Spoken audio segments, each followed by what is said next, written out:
कैसे हैं आप लोग? आज हाँ नहीं, मूड थोड़ा सा ऑफ है। पिछले कई दिनों से एक प्रोजेक्ट के लिए लगी हुई थी और वो ऑलमोस्ट हो भी गया था। मतलब ऐसा हुआ कि वो एकदम फाइनल स्टेज पे था, जहाँ पर प्रोडक्शन हाउस से मुझे कॉल आया और मुझे बोला गया कि यू आर फाइनलाइज्ड एंड आपका बजट क्या है एंड एवरीथिंग, और शूटिंग डेट्स भी डिस्कस हुए एंड सब डिस्कस हो गया था। तो आई वॉज होपिंग कि काम बनने वाला है ये वाला, बिकॉज आप उसके अकॉर्डिंग सब प्लान कर लेते हो, क्योंकि आगे आने वाले आपके 1-2 साल उसी में जाने वाले हैं। And it was quite big project. पिछले 7 दिन पहले मुझे पता चल गया था कि प्रोजेक्ट मेरा फाइनल हो गया है, बट मैंने आपसे इसलिए शेयर नहीं किया था बिकॉज मुझे लगा कि एक बार मैं शूट पर पहुंच जाऊँ, अपना काम शुरू कर दूँ, तो मैं ये खुशखबरी आपसे शेयर करूँगी।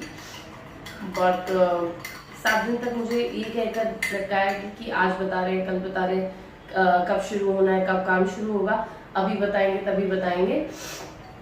फाइनली मैंने कंसर्न पर्सन को फ़ोन किया, पूछा कि व्हाट इज़ हैपनिंग।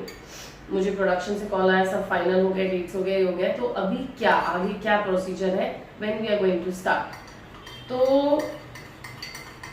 मुझे हमारे क्रिएटिव थे, उन्होंने ये बताया है कि वो प्रोजेक्ट मेरे हाथ से चला गया। अगर वो मुझे रीज़न ये देते कि मेरा काम उन्हें पसंद नहीं आया है, मुझे एक्सेप्टेबल था। अगर वो रीज़न ये देते कि मैं उस कैरेक्टर के लिए सूटेबल नहीं हूँ, वो भी एक्सेप्टेबल था। बट रीज़न क्या है पता है? रीज़न ये है कि मेरे स्टार्स, हमारे जो प्रोड्यूसर हैं, उनसे नहीं मिलते। मेरी कुंडली के अकॉर्डिंग और मेरे स्टार्स के according I am not suitable for that role. मैंने जब इंडस्ट्री ज्वाइन की थी, मुझे पता था कि काम करने के लिए you need talent, you need face, you need good communication skill. बाकी सिंगिंग, डांसिंग, ये सब तो आपके एडिशनल टैलेंट्स होते हैं। मुझसे मेरी फुल फेस की फोटो मंगाई थी, जहाँ पे मेरा माथा क्लियरली दिखना चाहिए। एक नहीं तो कम से कम 8-10 पिक्चर्स मेरे मंगाए गए, और मेरा वो फेस, मेरा वो माथा पंडित ने पढ़ा। पंडित ने ऐसा बताया कि आई am not suitable for this character. कहूँ तो मेरा कोई इरादा किसी को टारगेट करने का नहीं, या किसी के ऊपर किसी तरह के कोई एलिगेशंस लगाने का नहीं, बिकॉज ऑफकोर्स अगर उनका बिलीव है कि कुंडली चेक करा कर ही मेरे बारे में, मेरे परफॉर्मेंस के या मेरी एक्टिंग के बारे में पता लगाया जाएगा, बजाय कि मेरे ऑडिशन क्लिप के, जो उन्हें पसंद आई थी। दूसरी मेजर जो बात मुझे तंग कर रही है वो ये है कि अगर आप किसी एक प्रोजेक्ट के लिए फाइनल हुए हो ना, तो अगर आप पाताल में भी हो ना, तो भी आपको ये लोग खोज के निकाल लेते हैं, क्योंकि इनको आपकी ज़रूरत है। लेकिन अगर इन्हें आपकी ज़रूरत नहीं है, तो ऑफकोर्स वो आपको क्यों इन्फॉर्म करे। लेकिन अगर आपकी ज़रूरत है, तो आपको वो जहन्नुम से भी ढूंढ लाएंगे। तो यस, इंडस्ट्री का ये एक बड़ा ही कड़वा सा सच है, जो मुझे बहुत साल पहले समझ में आ गया था। मैंने ज़िंदगी में जो भी कमाया है, भले फाइनेंशियली हो, इमोशनली हो, या फिर वो सेल्फ कॉन्फिडेंस की बात करते हैं, सब कुछ मैंने इसी इंडस्ट्री से कमाया है। इसके पहले मैं बहुत डरी हुई, बहुत सहमी हुई बच्ची थी, जिसे बात करने में भी डर लगता था दुनिया के आगे, बिकॉज कॉन्फिडेंस ही नहीं था। तो यस, इस इंडस्ट्री ने मुझे मेरा कॉन्फिडेंस दिया है, तो इस इंडस्ट्री से मैं कभी भी नाराज़ नहीं हो सकती, हमेशा शुक्रगुजार ही रहूँगी इस दुनिया का। आपसे अपने दिल की बात शेयर करनी थी, वो कर ली। अब लगते हैं वापस अपने काम पर, जो कि है हमारी मेहनत। लगे रहो जब तक कि होना जाए। सच करें तो आज किसी से मिलने का दिल नहीं है, किसी से बात करने का दिल नहीं है, और ना ही मन कर रहा है कि कहीं जाऊँ। तो सोचा कि घर पे रह के कैसे मोटिवेट रखा जाए अपने आप को। तो योगा से बेटर तो कोई और मोटिवेशन का सोर्स है नहीं। सो आज के लिए, जब आपका मन थोड़ा सा लो फील कर रहा है, जब आपको थोड़ा सा अच्छा फील नहीं हो रहा है, stay motivated and do yoga.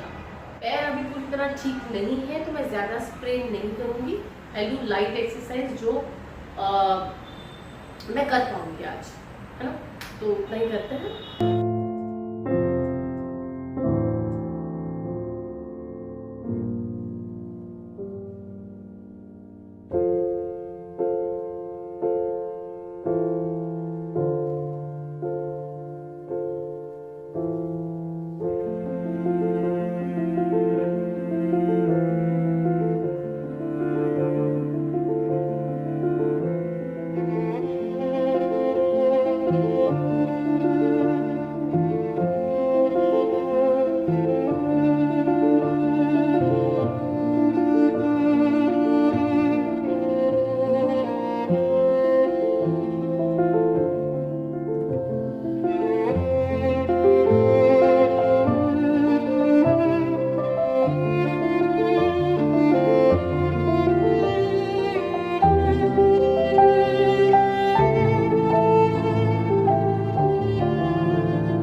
Shanti Shanti Shanti.